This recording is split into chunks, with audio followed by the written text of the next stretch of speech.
Hello everyone, কেমন আছো তোমরা সবাই? আমি তো অনেক ভালো আছি। অ্যাকচুয়ালি সামনের বাড়িতে বিয়ে বাড়ি, তো এখনই হয়তো গান শুনতে পাচ্ছ। আমি অতটা বুঝতে পারছি না কতটা কি এই ভিডিওটায় ভয়েস দিতে পারবো, আমি জানি না। যতটা দিতে পারি ততটাই দেবো।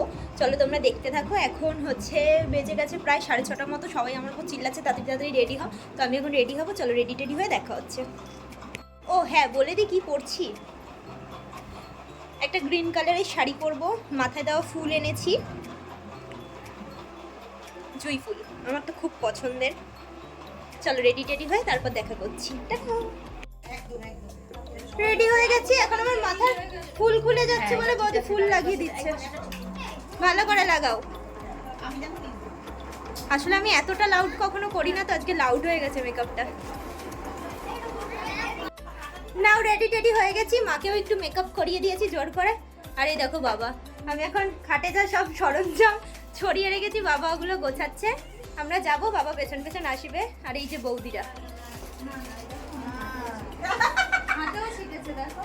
আমরা এখন দাঁড়িয়ে রয়েছি, টোটো আসার সিন নেই। এরকম শোনো, এইদিকে এদিকে এদিকে দেখ, হলেও ভালো লাগছে। এই কলারটা আমি মিশো থেকে নিয়েছি, কি সুন্দর না? সবাই বলে মিশোর প্রোডাক্ট খারাপ আসে, আমি তো দেখিনি। আমি তো উকিয়ে দিচ্ছি। কত নিয়েছে? আমি এটা নিয়ে একটা নতুন ভিডিও বানাবো, দেখে নিও। ধুত, আমি ভিডিও বানাচ্ছি, এদিক দিয়ে বকে যাচ্ছে।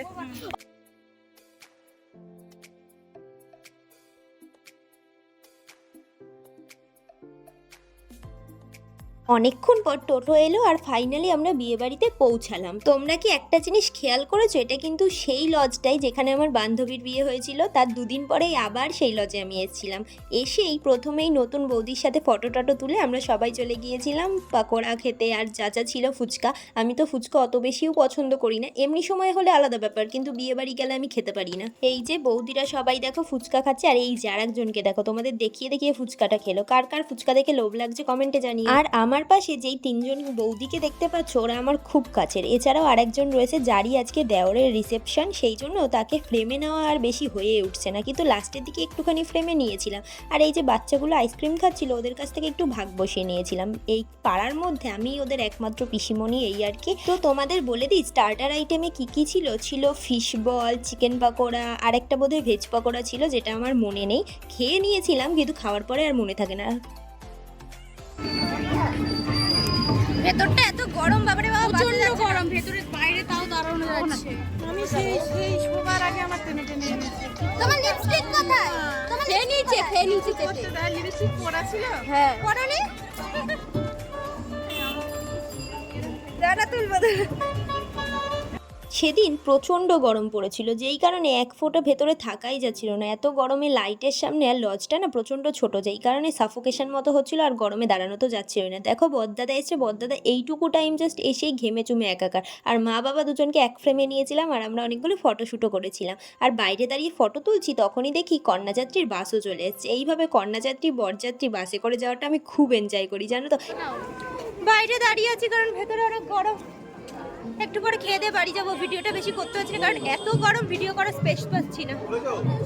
ওই যে বললাম প্রচণ্ড গরম, বারবার একই কথা বলছি, তার কারণ আমার মুখ চোখ দেখেই বুঝতে পারবে। গরমে মেকআপ তো গলে যাচ্ছিলই, যদিও মেকআপ অত বেশি গলছে না, কারণ আমি আমার নিজের স্কিন কেয়ার অনুযায়ী মেকআপ করি। তো যেহেতু বেজে গেছিলো প্রায় 12টা মতো, তাই জন্য আমরা সবাই মিলে তাড়াতাড়ি বসে পড়ছিলাম খেতে। আর এটা তো বাঙালির নিয়ম, একটা ব্যাচ শেষ হতে না হতেই টেবিল ধরা, মানে এখানে আমি বসবো জায়গা রেখো, ওখানে আমি বসবো জায়গা রেখো, এটাই আর কি। আর আমার যেই পাখাটা ছিল, ওই আঙ্কেল প্রথমবার দেখেছিল, যেই কারণে আঙ্কেল ওটা নিয়ে একটু হাওয়া খেয়ে নিচ্ছিল, আর আমার মজা ওড়াচ্ছিল যে তুই কি ছোট বাচ্চা, আপনি একটু বেশি খাবেন, আপনি রোগা, দরকার আপনার খাওয়ার।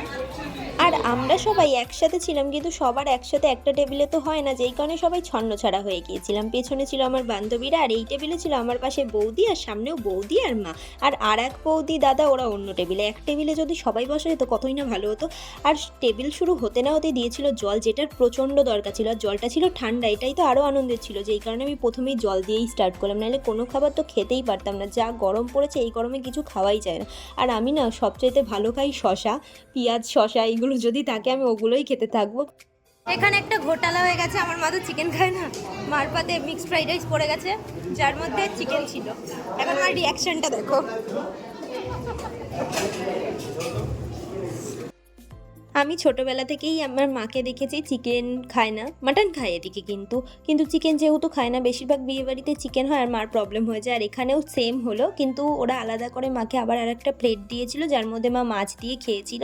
আর আমি বুঝি না কেন আমার সাথে প্রত্যেকবার এরকমই হয়, আমি লুচি শেষ করতে পারি না, তারপরেই ভাত ঠাত দিয়ে দেয়। আর এই যে আরেক বৌদি, তোমাদেরকে যে বলেছিলাম আমার আরেক বৌদিকে দেখানো হচ্ছে না, যার দেওরের বিয়ে আর কি। তো অ্যাট লাস্ট আমরা চাটনি পাঁপড় মিষ্টি এই সমস্ত খেয়ে উঠলাম, আর গরমের মধ্যে অল্প অল্প করে যেটুকু পেরেছি খেয়েছি, আর সবাই তখনও খাচ্ছিল আর আমার হয়ে গেছিলো।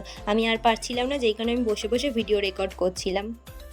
ও এরপরে শেষ পাতে আমাদের দিয়েছিল পান, আর তার সাথে আর একটা কিছু ছিল বোধহয়, ভুলে গিয়েছে, না আর কিছু ছিল না। লাস্টে বাটি দিয়েছিল হাত ধোয়ার জন্য, সেখান থেকে হাত ঠাত ধুয়ে নতুন বউয়ের সাথে আবার একবার লাস্ট টাইমের মতো দেখা করে, এরপর তো পাড়াই যাবে, দেখা করতেই পারবো। চলে এসেছিলাম আইসক্রিম নিতে, আর ডবল করে বলছিলাম আমাকে আইসক্রিম দিতে। আমারই এক চেনাশোনা দাদা, তাই জন্য আবদার তো করাই যায়। আর আমাকে 2 রকমের আইসক্রিম মিলিয়ে দিয়েছিল, ম্যাঙ্গো আর বাটারস্কচ। এখন এত রাত্রে আমরা অন্ধকারে আমরা 3 জন বাড়ি যাচ্ছি। ভিডিওটা যেটুকু করেছি ভয়েস নেই, নিজে নিজে ভয়েস দেবো, তোমরা দেখে নিও। ভালো লাগলে লাইক করো আর সাবস্ক্রাইব করো। ভিডিওটা ভালো হয়নি আমি জানি, ইচ্ছা না হলে সাবস্ক্রাইব নাও করতে পারো। চলো আজকের মতো টাটা, দেখা হচ্ছে পরবর্তী ব্লগে।